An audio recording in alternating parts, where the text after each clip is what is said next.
Hi, I'm Jason from Authorize.net, and today I'd like to show you how to void a transaction, process a refund, or issue a credit. To start, let's log into the Authorize.net merchant interface at https://account.authorize.net or via the Authorize.net homepage. Any transaction that is still pending settlement can be voided. Click Unsettled Transactions located in the top left. Select the transaction by clicking on the transaction ID link. Click the Void button. A message will appear asking you to confirm that you want to void the transaction. Keep in mind that once you void a transaction, it cannot be undone, so be sure you want this transaction voided. Click OK. Once complete, you will receive a message stating that the transaction was successfully voided.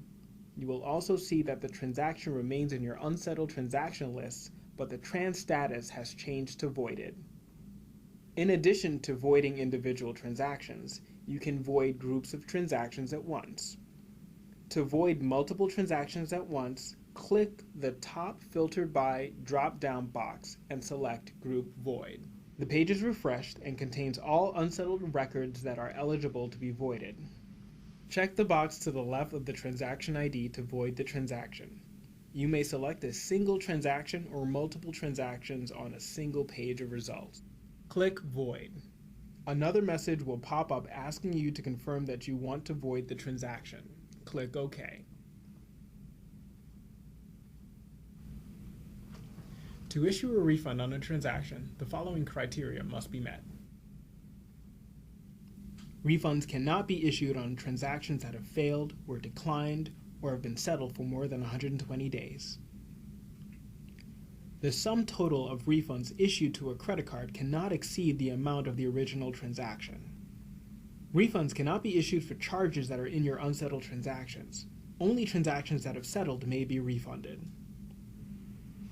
You can only process a refund for a transaction submitted through your payment gateway account.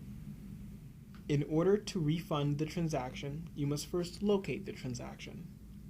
Click on Search at the top of the page and enter any criteria regarding the transaction. For example, if you know the transaction ID, the specific transaction will be pulled right up. However, if you only know a date range, or last four digits of the credit card number, you can enter the information and search for the appropriate transaction within the search results. Click on the transaction ID for the transaction you wish to refund. Click Refund. Confirm the refund amount.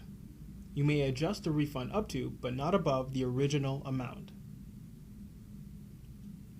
You also have the option to enter an invoice number and a description. If you wish to send a receipt, enter the customer email if needed and ensure that the box labeled Email Transaction Receipt to Customer has been checked. Click OK. The refund has been submitted.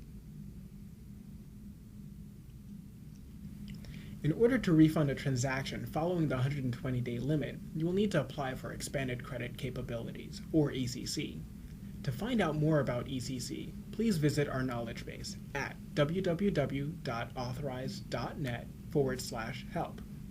The title of the article is How Do I Apply for Expanded Credit Capabilities? We hope this demo has been helpful to you, and thank you for being a valued Authorize.net merchant.